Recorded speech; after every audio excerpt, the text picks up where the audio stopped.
बॉलीवुड की हिंदी पिक्चर देखते हैं तो बोले गर्भावस्था हो गई तो खट्टा खाने का मन कर गया, अचार खाने का, नींबू खाने का, आंवला खाने का, इमली खाने का ऐसा मन भी करता है। और कई कहते हैं गोलगप्पे खाने का भी मन करता है। तो जो आपका मन करे आप खाएं।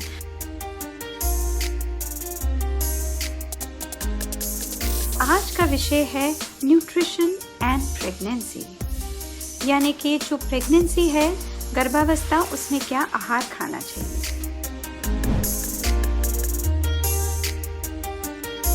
माँ का स्वास्थ्य अत्यंत ही महत्वपूर्ण है कि अच्छा रहे, क्योंकि उसी माँ से उसकी कोख में पलते हुए बच्चे को पालन पोषण आहार मिलता है। तो आहार जो भोजन जो माँ खा रही है वो अत्यंत ही महत्वपूर्ण है, क्योंकि दो जीवन, माँ और उसके कोख में पलते हुए बच्चे, दोनों ही उस पर निर्भर करते हैं। हम पोषण की बात करते हैं, सुपोषण और कुपोषण।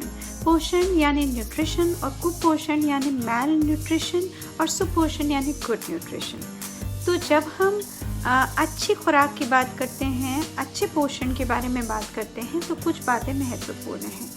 और जो भी माँ अच्छी तरह से पोषण प्राप्त करेगी, उसके अंदर ताकत, हिम्मत, शक्ति, बल ज़्यादा होगा प्रसूति के लिए ही। और जब वो गर्भवती होगी तो उसकी इम्यूनिटी यानी कि बीमारियों से लड़ने की शक्ति भी बेहतर रहेगी। और यदि उसको पूर्ण पोषण मिलेगा तो उसके गर्भ में पलते हुए बच्चे को भी संपूर्ण पोषण मिलेगा। तो उससे बच्चा जो है वो सही तरीके से सही माइलस्टोन्स और सही खुराक के साथ सही वज़न प्राप्त करेगा और वो वीक नहीं होगा, यानी कि इंट्रा यूट्राइन ग्रोथ रिस्ट्रिक्शन, यानी कि उसका वज़न कम नहीं होगा। उसकी जो कई बार वज़न जब बच्चे का कम होता है तो लो बर्थ वेट, यानी कि 2.5 किलो से भी कम का वज़न का बच्चा जो टर्म होता है, यानी कि जो गर्भावस्था में डिलीवरी का समय होता है, उससे भी कम, 2.5 किलो से भी कम का उसका वज़न होता है। कई बार तो 1.5 किलो से भी कम का वज़न होता है, जो कि वेरी लो बर्थ वेट गिना जाता है। और ये जो बच्चे हैं जिनका वज़न कम होता है, ये कई बार समय से पहले पैदा हो जाते हैं। तो जब हम सुपोषण यानी अच्छी खुराक की बात करते हैं, उससे पहले बहुत ज़रूरी है कि हम समझ लें कि कुपोषण भी एक चीज़ होती है। कुपोषण जो होता है वो 2 किस्म का होता है। एक तरफ कि हम ज़रूरत से ज़्यादा खाना खा रहे हैं और दूसरी तरफ कि हम कम खाना खा रहे हैं। तो ज़्यादा और कम, जब हम कहते हैं कि हम ज़्यादा खाना खा रहे हैं तो ज़्यादा मात्रा में भी हो सकता है और गलत प्रकार का खाना भी हो सकता है। हमें 2 लोगों के लिए आहार नहीं खाना है जब हम गर्भवती हैं, हमें अपने लिए ही आहार खाना, बस थोड़ा मात्रा बढ़ा देना है। और जब हम लोग डिलीवरी कर देते हैं और स्तनपान करने लगते हैं तो 1.5 इंसान के खुराक के हिसाब से 500 कैलोरी और जोड़ के खाना खाना होता है।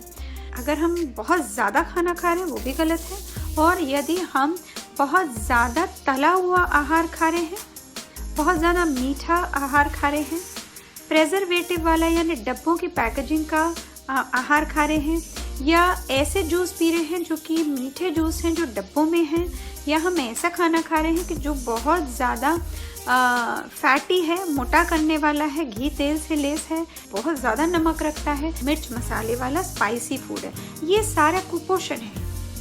आप मात्रा भले ही ज़्यादा न खा रहे हो फिर भी कुपोषण है। और जो अच्छा पोषण है वो ये है कि हम फ्रेश फ्रूट्स और वेजिटेबल यानी कि सब्जियां और फल हम ताज़े खाएं, प्रिजर्व ना खाएं, हम नेचुरल खाएं, ऊपर से ज़्यादा चीनी ना खाएं, नमक ज़्यादा ना खाएं और बैलेंस डाइट खाएं। कुपोषण की बात करते हैं तो यदि माँ बहुत मोटी हो जाए तो माँ को कई बार मधुमेह, डायबिटीज़ की बीमारी हो जाती है। गर्भावस्था के दौरान कई बार रक्तचाप, हाई ब्लड प्रेशर, हाइपरटेंशन की बीमारी हो जाती है। तो वो जो गर्भ के साथ जुड़ी हुई बीमारियां हैं, वो बीमारियां बच्चे पे प्रभाव करने लगती हैं और कई बार बच्चे का वज़न कम हो जाता है बनस्पत बढ़ने के। और कई बार मधुमेह जैसे रोग में बच्चे का वज़न ज़रूरत से ज़्यादा बढ़ जाता है, 4 किलो से ज़्यादा वज़न बढ़ जाता है, खासकर 4.5 किलो से ज़्यादा वज़न बढ़ जाता है। तो नॉर्मल तरीके से प्रसूति करना मुश्किल हो जाता है और ऑपरेशन के द्वारा बच्चे को बाहर निकालना पड़ता है। और बच्चे को भी कई बार माँ की वजह से तकलीफ होती है कि बच्चे की शुगर कम हो या फिर बच्चा जो है वो माँ की बीमारी की वजह से इतना वज़न ना बढ़ा पा रहा हो, बच्चा समय से पहले पैदा हो रहा हो, तो देखिए ना कुपोषण के भी कितने नेगेटिव एस्पेक्ट्स हैं। हमको क्या क्या खुराक खानी चाहिए। प्रेगनेंसी के दौरान वज़न बढ़ना एक सामान्य बात है, पर वज़न हमको उतना ही बढ़ना चाहिए जितना कि आवश्यक है। ज़रूरत से ज़्यादा वज़न बढ़ना या कम वज़न बढ़ना दोनों ही तरफ सही नहीं माना जाता। आमतौर पे 11 से 13 किलो का वज़न बढ़ सकता है। प्रेगनेंसी में इतना तक वज़न बढ़ना उचित माना जाता है। यदि 7 किलो से कम आपका वज़न बढ़े तो वो भी सही नहीं माना जाता। आमतौर पे आपको तो पता 9 महीने होते हैं, तो पहले 3 महीने, दूसरे 3 महीने और तीसरे 3 महीने।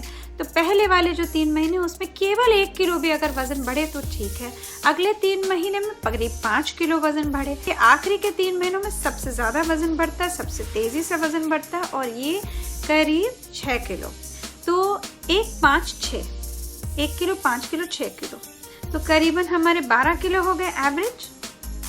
आप इस तरह भी गिन सकते हैं, 1, 5, 7, तो हो गए अपने 13 किलो।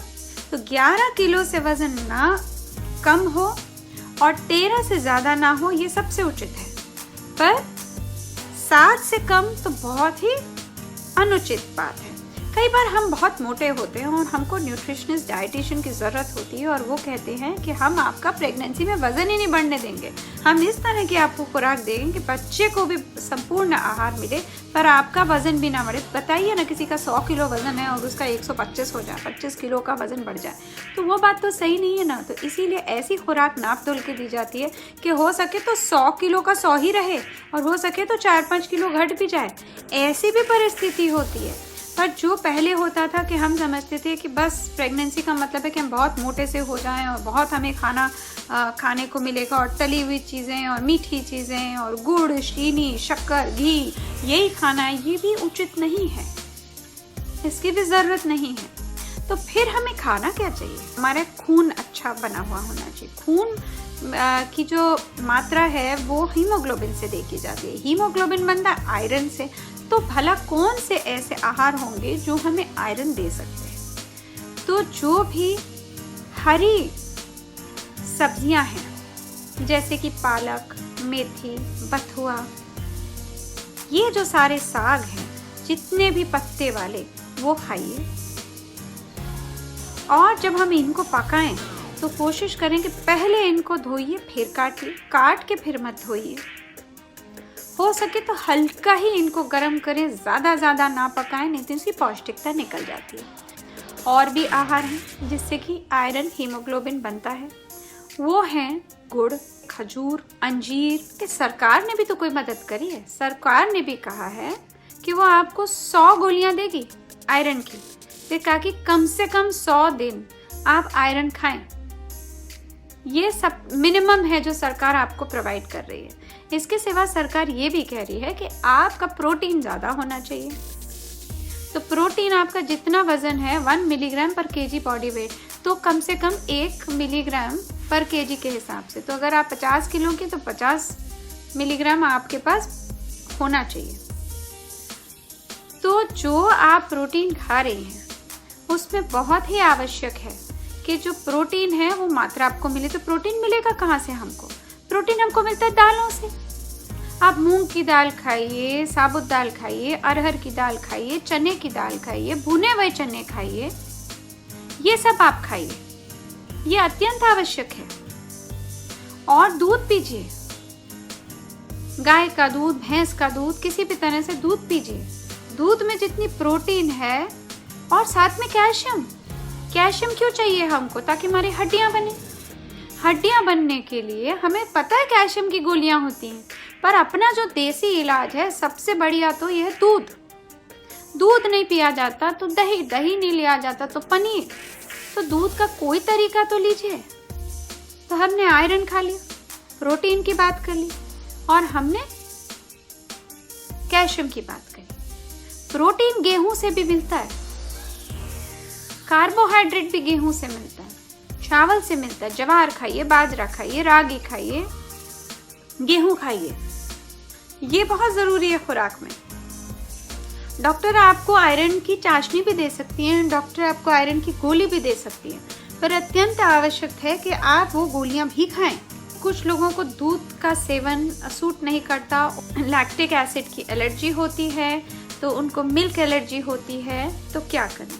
तो देखिए, जिसको दूध नहीं सहन होता उसके पास प्रोटीन के अलग ज़रिए हैं, जिससे कैल्शियम अगर आपको दूध के सेवन से नहीं प्राप्त हो रहा है तो कैल्शियम का आप सेवन गोली के तरह भी कर सकते हैं। और कैल्शियम ऐसे नहीं कि सब्जियों में नहीं होता, तो पेठा जो है, पेठा, भोपला, सीताफल, वो कैल्शियम में बहुत भरपूर होता है। इसी तरह अमरूद है, गुआवा, उसमें भी बहुत कैल्शियम होता है। तो यदि दूध आपको नहीं सूट करता तो आप इस तरह से कर सकते हैं।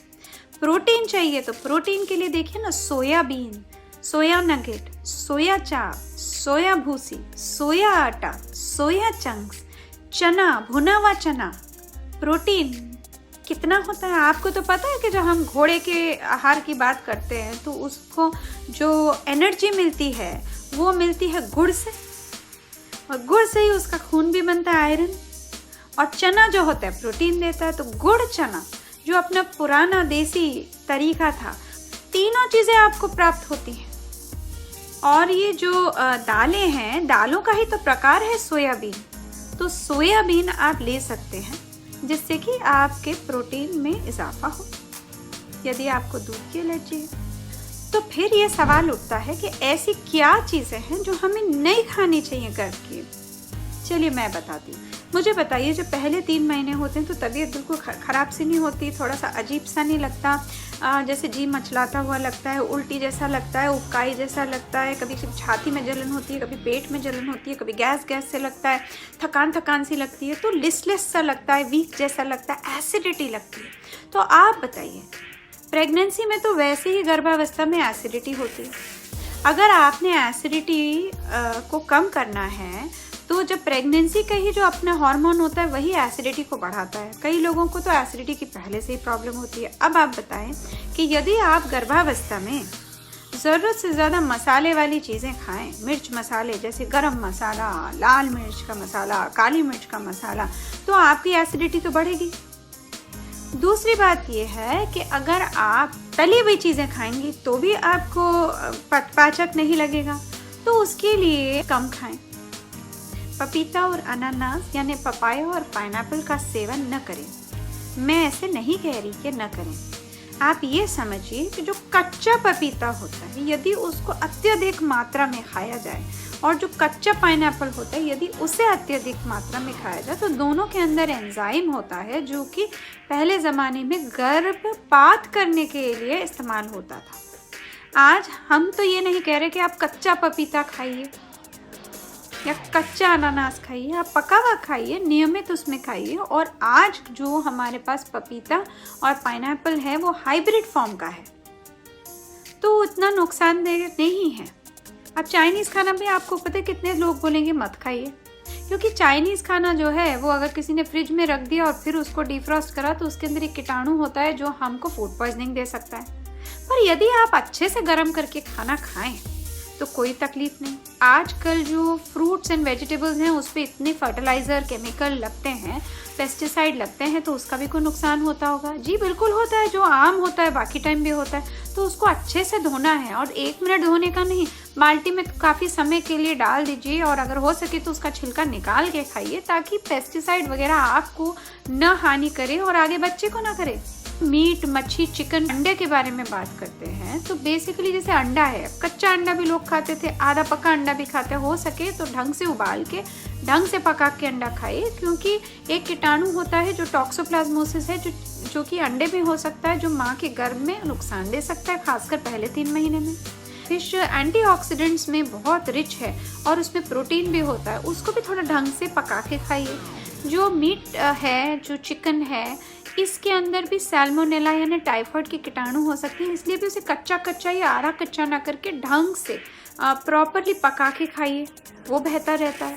अब देखिए आजकल पोल्यूशन इतनी है, कहते हैं कि अगर हो सके तो ताज़े पानी की फ़िश, फ्रेश वाटर फिश खाइए, न कि सी वाटर फिश। अब सी वाटर फिश क्यों? ऐसा तो नहीं है कुछ गलत है, पर इतनी पॉइजनिंग है कि मर्क्यूरी पॉइजनिंग है, तो कहते हैं कि अगर आपको अच्छे पानी की फिश मिले तो बहुत बेहतर, उसमें भी अगर सी वाटर की जगह फ्रेश वाटर मिले तो और बेहतर, क्योंकि मर्करी पॉइजनिंग का डर रहता है। पानी भी खूब पीजिए। गर्भावस्था में कब्जी भी बहुत हो जाती है बहुत लोगों को, तो इसलिए भूसी वाली चीज़ें, चाहे वो गेहूं की भूसी है, चोकर है, चाहे वो व्हीट ब्रांड है, चाहे वो कच्ची सब्जियां और फल हैं, उनको ढंग से धो के ज़रूर खाइए ताकि कब्जी ना हो, और पानी मत कम पीजिए, क्योंकि कब्जी होगा ना तो नीचे के रास्ते में ब्लीडिंग हो जाएगा, एनल फिशर हो जाएगा, तो फिर तकलीफ होती।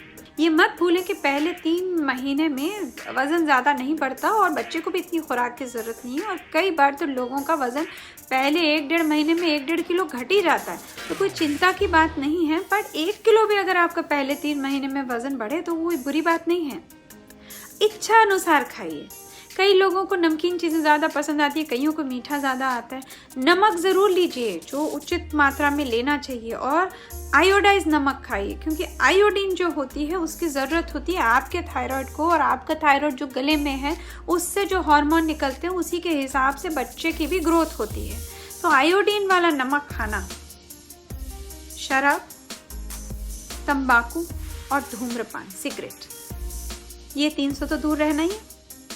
जो धूम्रपान होता है, चाहे आप धूम्रपान करें, बीड़ी, सिगरेट, जो इस चीज़ का भी सेवन करें, ये भी खुराक में आता है, ये नहीं करना है। और अगर कोई आपके बगल में बैठा और वो कर रहा है तो उससे भी दूर रहना है। तो चाहे आप एक्टिवली धूम्रपान कर रहे हो, बीड़ी सिगरेट ले रहे हो, या दूसरा आपके बगल में ले रहा हो, आपको नहीं उसके पास जाना। क्यों? क्योंकि बच्चा समय से पहले पैदा हो सकता है, बच्चे का वजन घटता है, उसको पोषण मिलते हुए भी वो उतना नहीं बढ़ता।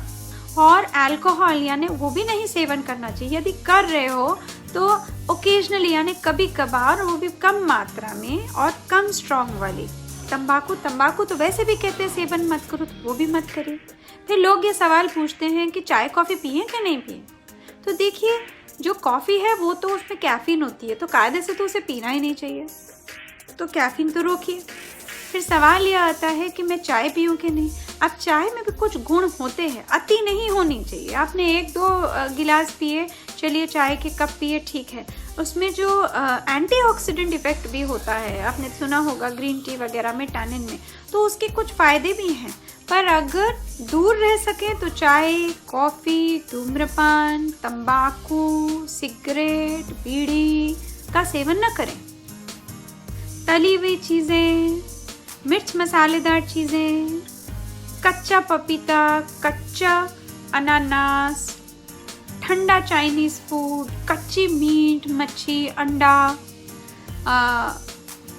मांस न खाएं और अच्छे से पका के खाएं। सब्जियों को, फलों को अच्छे से धोएं और जहां छिलका छील सकें वैसे करें। आयरन का सेवन ज़्यादा करें हीमोग्लोबिन बढ़ाने के लिए। हरी फल सब्जियां खाइए, दूध का सेवन करिए, उससे कैल्शियम मिलेगा, प्रोटीन मिलेगा। गेहूं, अनाज, बाजरा, रागी ये खाइए, इससे आपको प्रोटीन से ताकत मिलेगी। और आप कैल्शियम खाएंगी तो कैल्शियम की टैबलेट्स भी हैं और आयरन की टैबलेट्स भी हैं, जिससे खून बढ़ता है और हड्डियों में ताकत आती है। फिर सवाल ये उठता है कि अब मेरा प्रसूति हो गई और मैं बच्चे को दूध पिला रही हूँ, तो मुझे क्या करना है। जब आप दूध पिला रही हैं तो अब आपको वाकई में 1.5 गुना खुराक खानी है। तो ये डाइटिशियन के संपर्क में भी आप रह सकते हैं। तो बहुत ज़रूरी है कि तब जब आप बच्चे को दूध पिला रही हैं और 6 महीने खासकर, तो आपकी खुराक अच्छी हो। इन्हीं नियमों का पालन करें, आयरन कैल्शियम चलता रहे, प्रोटीन न्यूट्रिशन अच्छा रहे, पर पानी भी ज़्यादा पीना है। पानी की इंटेक ज़रूरी है, दूध में भी तो पानी का कंपोनेंट होता है ना। तो कहते हैं कि अगर आप पानी ज़्यादा पीते हैं तो दूध की मात्रा भी ज़्यादा बनती है।